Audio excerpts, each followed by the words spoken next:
साहित्य मन में आप सभी का स्वागत है। आज मैं आपके समक्ष एक बार फिर उपस्थित हूँ आवारा मसीहा जीवनी लेकर, जो कि लिखी है विष्णु प्रभाकर जी ने। इस जीवनी के प्रथम पर्व का भाग 18 आज हम पूर्ण करेंगे। भाग 18 से पूर्व जितने भी भाग हैं उनका वाचन वीडियो के रूप में आप मेरे चैनल से प्राप्त कर सकते हैं। अब हम शुरू करेंगे भाग 18। इस जीवन का अंत न जाने कहाँ जाकर होता कि अचानक भागलपुर से एक तार आया। लिखा था, तुम्हारे पिता की मृत्यु हो गई है, जल्दी आओ।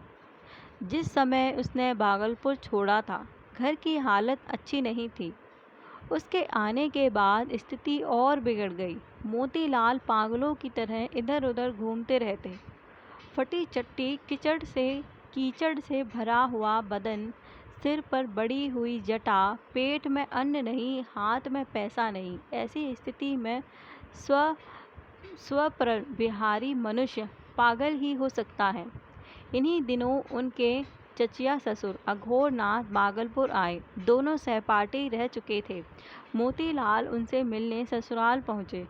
खूब शीत पड़ रहा था, बदन पर वस्त्र नहीं था। अघोरनाथ पिता पुत्र दोनों से खुश नहीं थे, लेकिन बचपन के साथी की ऐसी दशा देखकर वह द्रवित हो आए।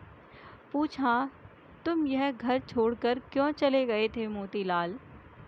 अच्छा नहीं लगता छोटे काका, इतनी ठंड में कपड़ा क्यों नहीं पहनते?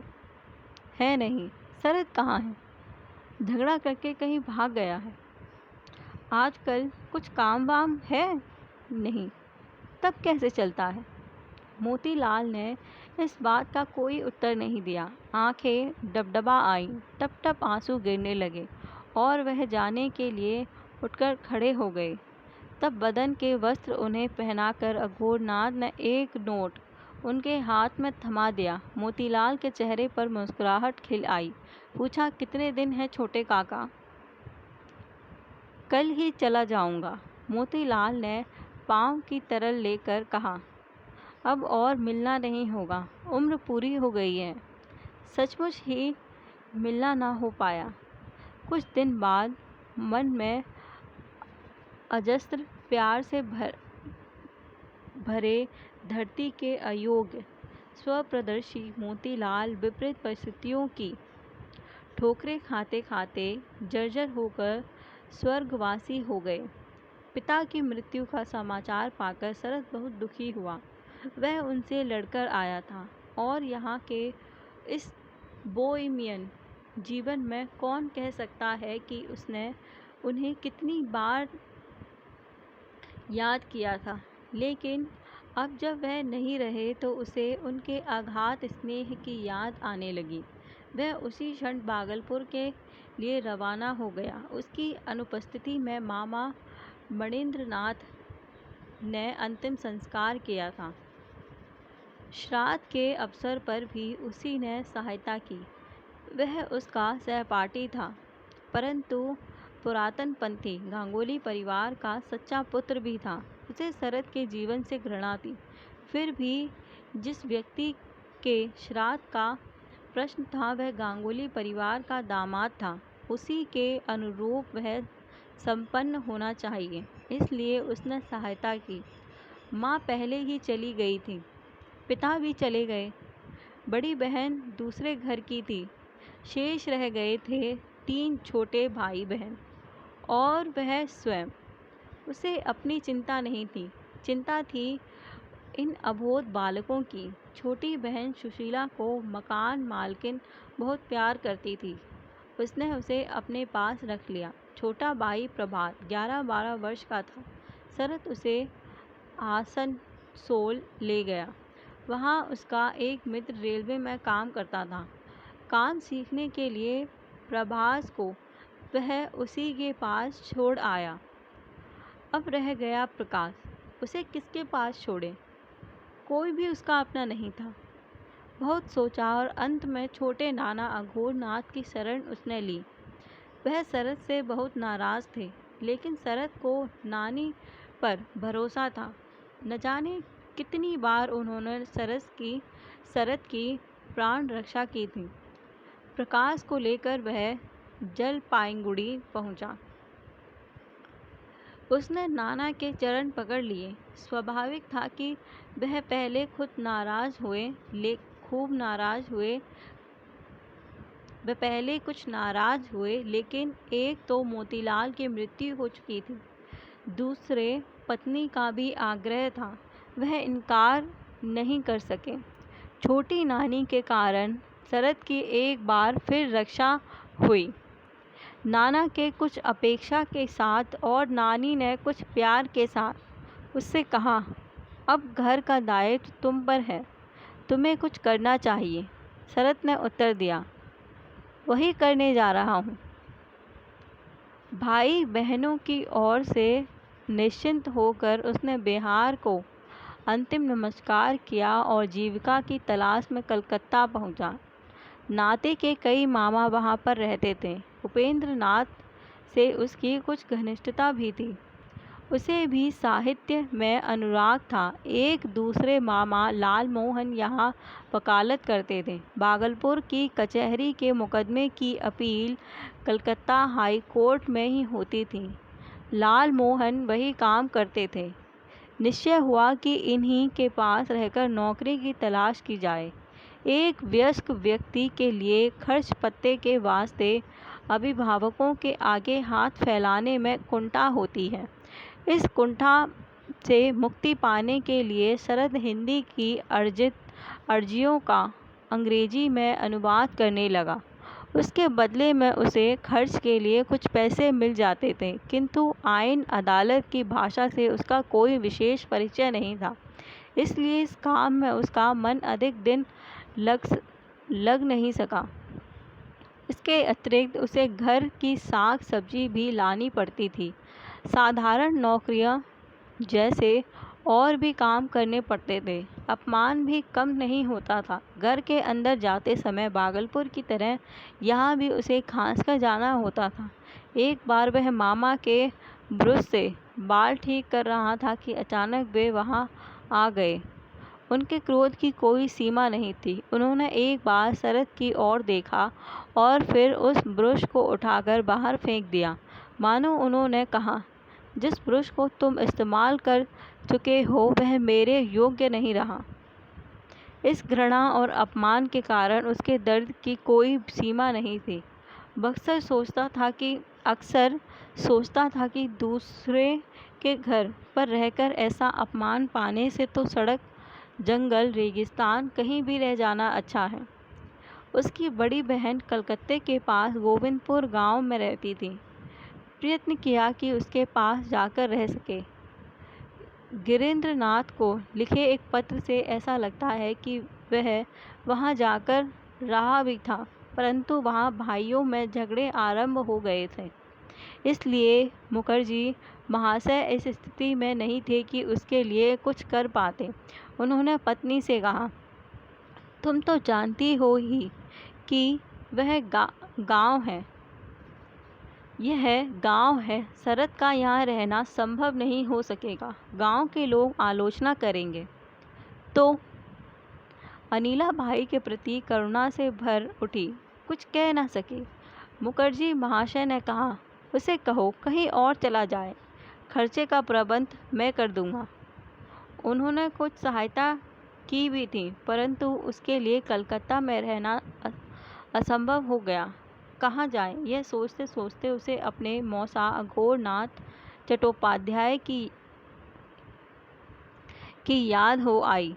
वे रंगून में एडवोकेट थे। कई वर्ष पहले वे भागलपुर आए थे तो मोतीलाल से उन्होंने कहा था, लड़के को कॉलेज में क्या भेजते हो, मेरे साथ रंगून भेज दो, पढ़ लिखकर वकील बनने में देर नहीं लगेगी, भविष्य में काफ़ी पैसा भी पैदा कर सकेगा। कई कारणों से तब उसका जाना नहीं हो सका था, परंतु अब उसके सामने जीविका का प्रश्न था। कलकत्ता में बहुत से लोगों ने वर्मा के बारे में उसे नाना प्रकार की कहानियाँ सुनाई थीं। बताया था कि उन्मुख व्यक्ति वर्मा में नौकरी करके बहुत धनवान हो गया है। वह वहाँ राह घाट में रुपये बिखरे पड़े हैं, केवल समेटने भर की देर है। जहाज से उतरते ही बंगालियों को साहब लोग कंधों पर उठा ले जाते हैं और नौकरी पर लगा देते हैं। ये बातें सुन सुनकर शरद के भीतर का घुमक्कड़ उसे परेशान करने लगा। यह किसी तरह बर्मा पहुंचने के लिए ललायत हो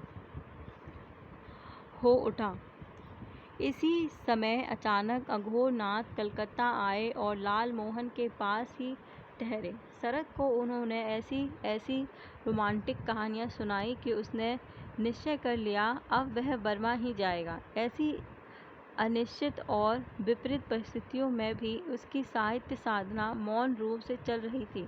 चरित्रहीन का सृजन आरंभ हो चुका था। वह धीरे धीरे आगे बढ़ रहा था, पर शायद उस बारे में कोई कुछ नहीं जानता था। सुरेंद्र मोहन भी नहीं। भागलपुर का उसका यह पुराना मित्र यहीं रहता था। वह उससे बहुत प्रभावित था। प्रतिदिन संध्या के समय वह शरद के पास आता और फिर दोनों मित्र घूमने के लिए निकल पड़ते। अक्सर वह साहित्य चर्चा करते। एक दिन सौरेन ने कहा, शरद, स्टार थिएटर में शिरोद प्रसाद का नाटक सावित्री चल रहा है, तुम उसे अवश्य देखो। शरद उसे देखने गया, लेकिन लौटकर उसने सौरेंद्र को आड़े हाथों लिया। बोला, बाप रे बाप, तुम्हें यह नाटक कैसे अच्छा लगा? सत्यवान के मरने तक तो बहुत बुरा नहीं था।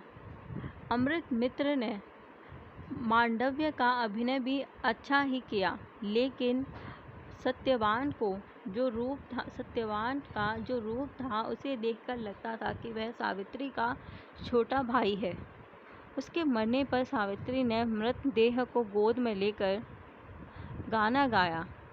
उस अवस्था में क्या कोई मनुष्य गाना गा सकता है?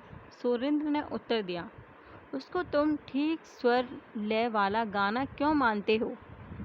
उस अवस्था में मनुष्य चिल्लाकर रोता है, अजी तुम कहाँ चले गए, मेरा क्या होगा, इत्यादि इत्यादि। शोक के इस आवेग को नाटककार गाने के छंद के स्वर में प्रकट करता है। शरद ने कहा, ऐसा होने पर भी क्या दो दो गाने होंगे? एक ही बहुत था। मुझे यह सब कुछ बहुत बुरा लगा। गाने से तो करुण रस का श्राद्ध ही हो जाता है, ट्रेजेडी भी उत्पन्न नहीं हो सकती। मुजफ्फरपुर का उसका मित्र प्रमथनाथ भट्ट भी यहीं पाथुरे घाट में राजा सुरेंद्र मोहन ठाकुर के निजी सचिव के रूप में काम करता था। अक्सर उसके पास जाकर वह अपनी कृतियों पर चर्चा करता। इसके अतिरिक्त सुरेंद्र और गिरीन्द्र भी अब कलकत्ता में ही पढ़ रहे थे। वे भी उससे मिलने आया करते थे। दिन सहसा गिरीन्द्र ने कहा, शरद, तुम कुंतलीन पुरस्कार के लिए गल्प क्यों नहीं लिखते? 25 रुपये मिलते हैं। शरद ने पूछा, यह कुंतलीन पुरस्कार क्या है? गिरीन्द्र ने बोला, स्वदेशी का युग है। सभी देश प्रेमी स्वदेशी उद्योगों को प्रोत्साहन देना चाहते हैं और उन्हें देना चाहिए।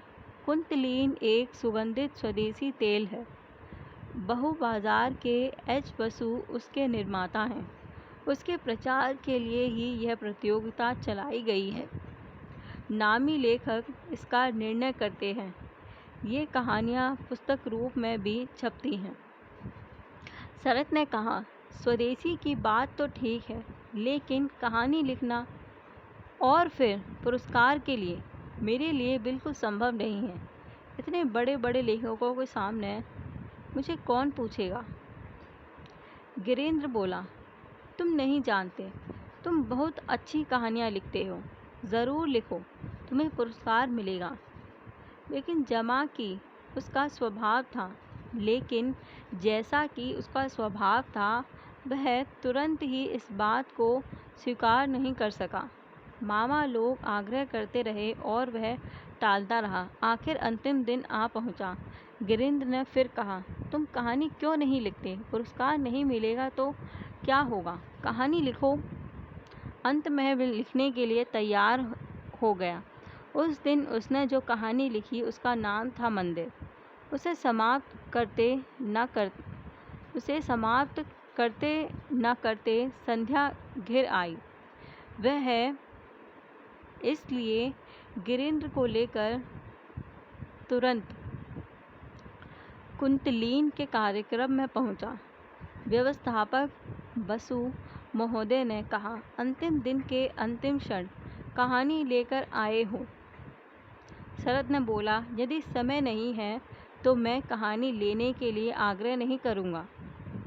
बासु मुस्कुराए, बोले, नहीं नहीं, अंतिम क्षण तो है ही, लाओ मैं कहानी ले लूँगा।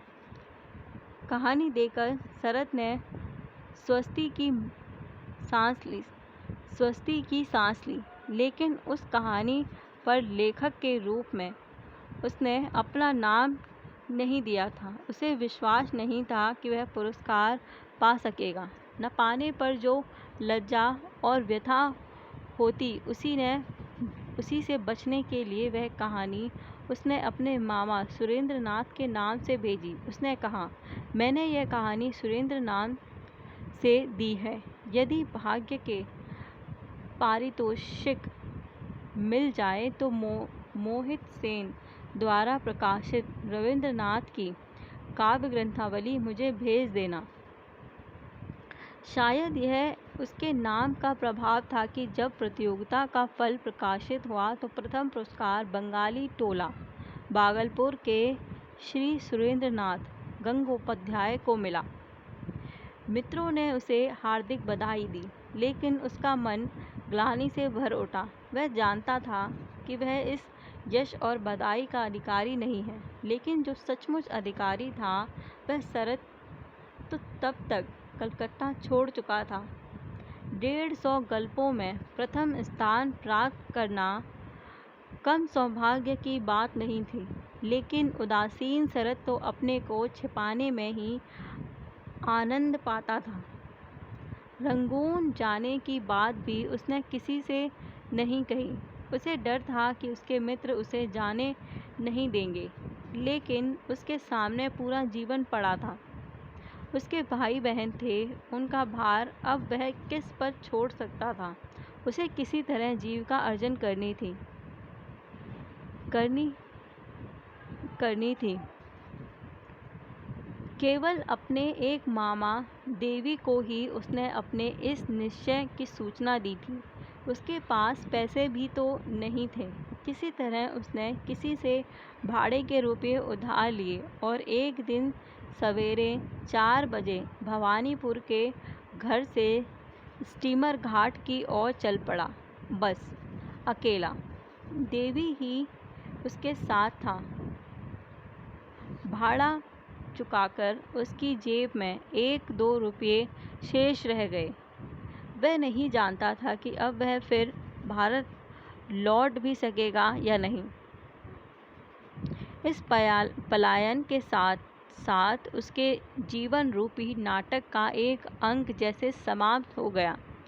उसकी आयु 26 वर्ष की हो चुकी थी। यौवन का सूर्य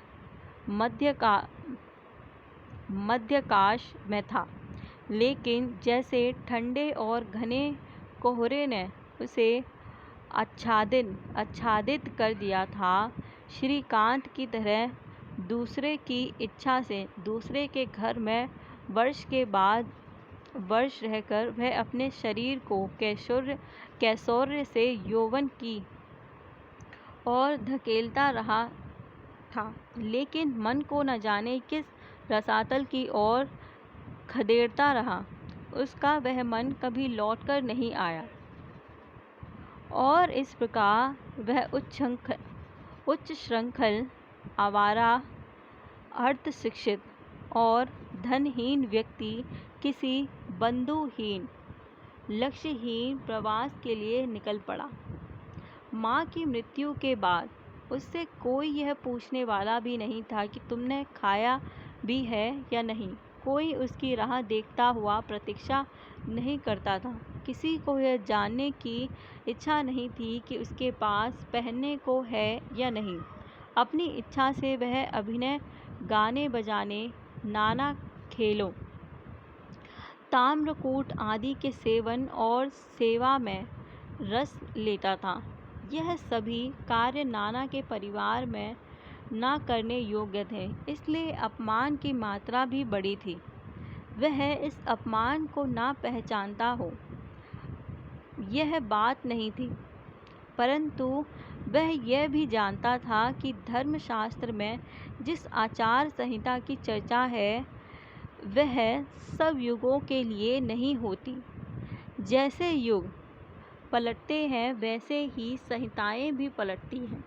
इसलिए वह अपमान उसकी शक्ति बन गया था। इसलिए उसके दिशाहारा मन के भीतर जो सौंदर्य और साहित्य सृष्टि के बीज अंकुरित हो चुके थे, उनके विकास में यह जीवन सहायक हुआ।